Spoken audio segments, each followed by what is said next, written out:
Hey guys, welcome back. I wanted to do another video on Tales of Crestoria, so thanks for coming to the channel. You guys can call me Steak. I decided that's what I'm going to be going by now. Pretty much what we're going to talk about today is some progression and seeing how you can move pretty quickly through the story, which from what I've learned is apparently pretty simple. And also we have a new event that just came out this past week. I want to talk a little bit about that because it is a bit grindy, so it's going to take a little bit of time. If you haven't already started, you're definitely going to want to do that. So first things first, I want to show you guys a few things here. So since our last video, my characters have progressed pretty decently overall. I can't say I'm too upset with the growth here. You'll see I have this one maxed out at 70 right now, and this one's at 65. I could level them up a little bit more, but I've been blowing through story instead of focusing on the power quest, which I did at the start. My main goal coming to this was trying to get either an SR or an SSR at the max level for each element. I literally just got these forest guys recently, so I haven't done it, but I actually plan on doing some summons on this. So I'm hoping I pull an SSR or two of these elements, because the skill gap that I've seen, and by skills I mean stats really, so far, because I haven't studied all the SSRs, are second to none when comparing an SSR to an SR. So I know these guys are like substantially more leveled than these other units, but there's just no doubt in how much stronger they are, especially when compared, or should I say, combined with their Memoria stones. I've taken a little bit more time and looked into Memoria stones, so I definitely recommend you guys taking the time to level these up. They bring a lot to the table in terms of what they bring. So ascending them is going to be extremely important if you haven't already looked into it. And when you refine them, the stats boost that they bring to these units is pretty phenomenal, as you can see right here. And adorning them is another feature that they have in here where you can literally, I'll just show you guys. So you can add on different pieces here. So if I do this, for example, I'll just take this fire piece, confirm. This is another way that you will essentially make these stones stronger. So I definitely recommend doing this. This is actually also a part of the challenge. They have the challenge that you get in most of these games where you do certain missions piece by piece over here in the challenge missions, and you'll get them. So I'm almost done chapter 3 as we speak, and I am even more pleasantly surprised by the story and how it's developing right now. It's actually pretty well told, which actually kind of surprised me. What I recommend doing, if you haven't already, is getting your damage up there. What I've learned is that I've fallen quite a bit behind in just what I've done on the day-to-day, and I found this out by going through the raids. So the new event, the limited quests down here with our friends Kanano and Reed, is pretty easy to blow through. All right, in terms of like, you have the basic story right here, and then you have the gather Sylvan gems right here. And while it's beneficial to go through the story, like the pull of what you get, you'll see you'll get points. So it's actually similar to like Epic 7 in how you aggregate points and you aggregate currency that you can spend on different things. But you'll see right here, Reed right here, I can get his Memorial Stone, get another one down here, which will be good. All these points, like look at this as it goes down. So you can run a ton of stuff in here to get these points. And the issue is, like, you don't get a ton for a lot of this. So a lot of it comes out to play in the raids. So you want to get these from farming, and then you can run the raids, and the raids drop a little bit more. But I'm already running into an issue with hard. I can do a nice chunk of change on it. I can do about a third of the damage to the unit, but then I have to rely on other people to take it down, which is the purpose of raids. If you haven't done a raid, it's you pull in a bunch of people in there to try and help you with it. So it's important. But the other side of this event right here is in the exchange, you can get some really good stuff. So again, you can pull Kanano right here, another Memoria stone. You get another stone for Reed. You can get up to 500 Gleamstones, which is the premium currency if you haven't already figured that out. And then there's a bunch of other stuff here that comes into like Ascension for your units.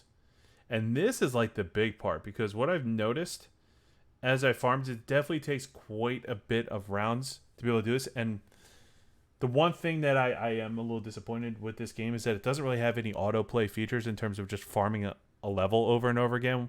So you do have to constantly pay attention to it as you go through it. But the drop rates aren't terrible. It's just if you need 5 of one, odds are you're going to need to run that board a minimum of 5 times.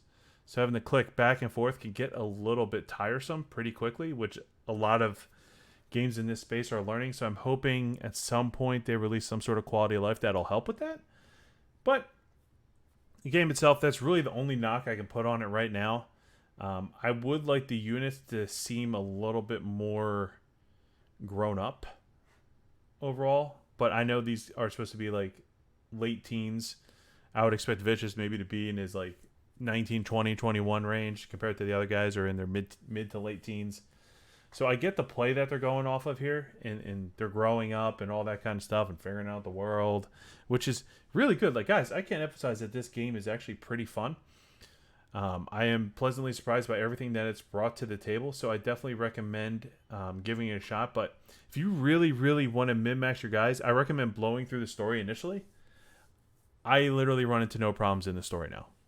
So starting out, I had a few problems in terms because I just wasn't leveling my guys. That was really the most story. I always like to milk it and see how far I can go before I actually have to put any effort into actually upgrading anybody.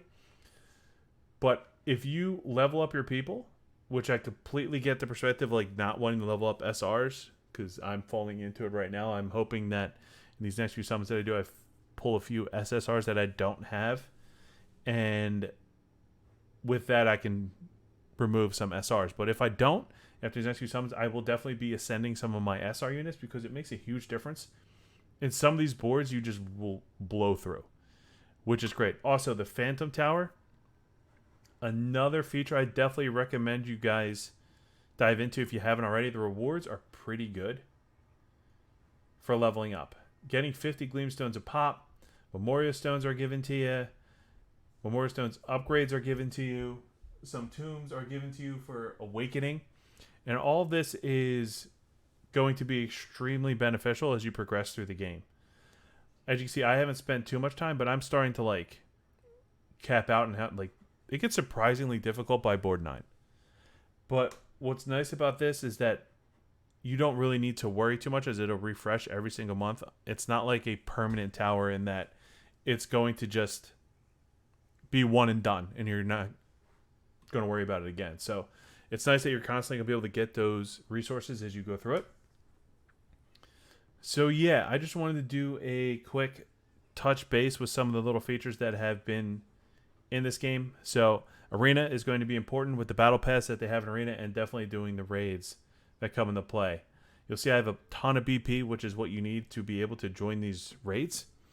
So make sure you hoard it a little bit. You'll see they get rather expensive in terms of like costs to actually be able to jump into some of these. But it's nice because the rewards on these are going to be a lot better than any other rewards that you'll see in anything else. All right. So take the time and definitely jump into this. I'm going to go ahead and move over to the summons and hope I can pull on this banner and pull a few of these guys. So you see we have SSR Vague and SSR I'm assuming it's Kanano and how they're describing it, but you'll see the details. There are only 2 days left on this banner. I'm hoping to pull Vague, who seems pretty awesome, and in the story he was actually pretty fun to deal with. So let's go ahead and actually, you know what? I really want Kronos. Arena tickets are why you want run Arena, by the way. That's the only chance you're going to have to do to go after this thing. Actually, I got to pull 3 here. Let's give it a shot.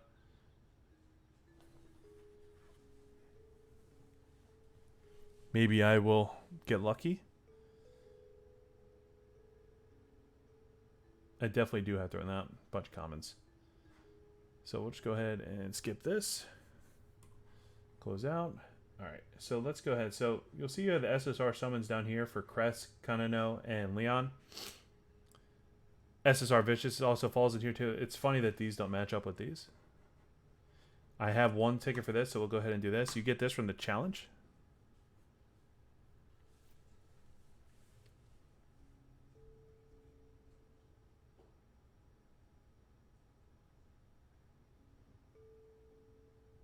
I do like the summoning animation they've done. They put a bit of effort into that. I like how it just amps up.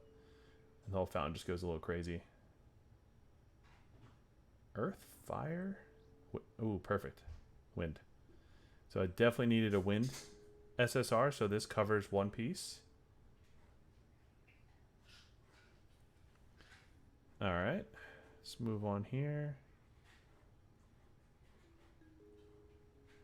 And then we'll go into the vague summon. So we got 4 pulls here. If I'm lucky, I'll get each of them. I'd be kind of surprised if I get each of them, but that would be optimal. So let's see. Do they show the rates here? So it's an Earth. I already got Wind, so I don't really want Kanano here. But let's go ahead and jump in here.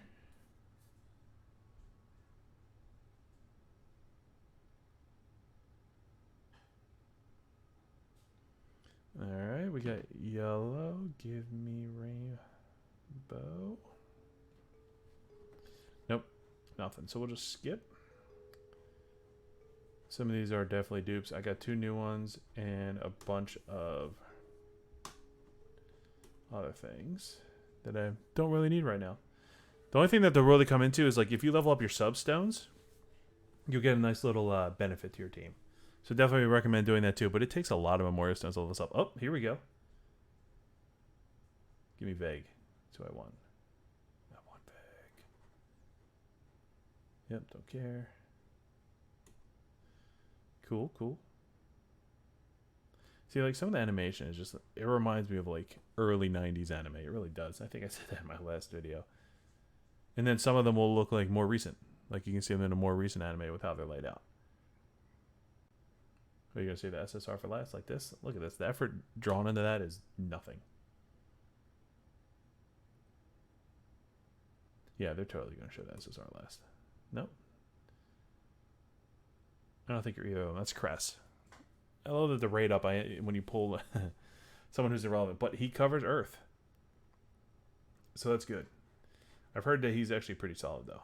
So it's good. I don't need to see his little animation. Let's keep going here. We got 2 more. See if we can pull one of these other guys. I wouldn't be against.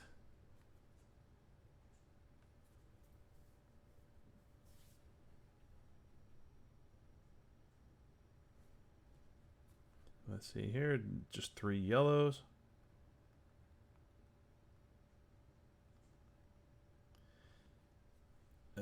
Patty LaFleur. LaFleur.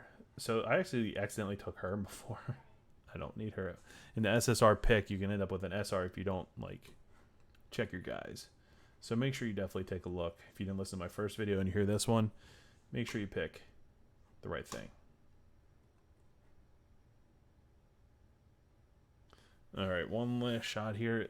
The premium summons are a bit expensive at 2,500. It's different that a game like doesn't give you a bonus pull when you do a 10 pull. So it's a little disappointing in that sense. Like I don't really understand the goal behind that, but we're just gonna skip this because I don't need. You run into this guy in the game. I'm surprised he's only rare. He's in the story. Kinda now another Magilou and Caius. Okay.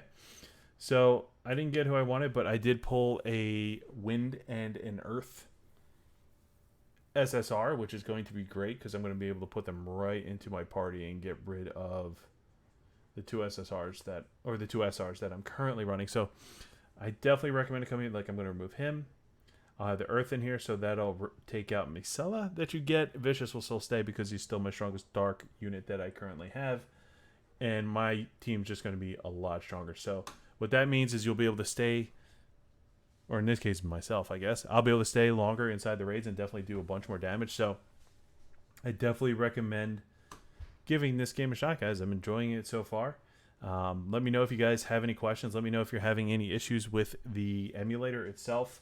I haven't had this game crash in a while now, so I don't know if they ironed it out or if how I edited my my back end on BlueStacks has fixed the issue. I'm not really sure, so let me know. Yeah, just give it a shot, reach out, and definitely give me a check out. I am streaming on Twitch now. It's just literally my handle right here, State Games, twitch.tv/State Games. I would love to have you out there. I'm definitely looking forward to playing with some friends on there. And one of the games that I'm actively playing on there right now is actually Rust alongside these gacha games. So if you guys play that too, definitely reach out. I would love to play with you. Otherwise, I'll see you in the next video.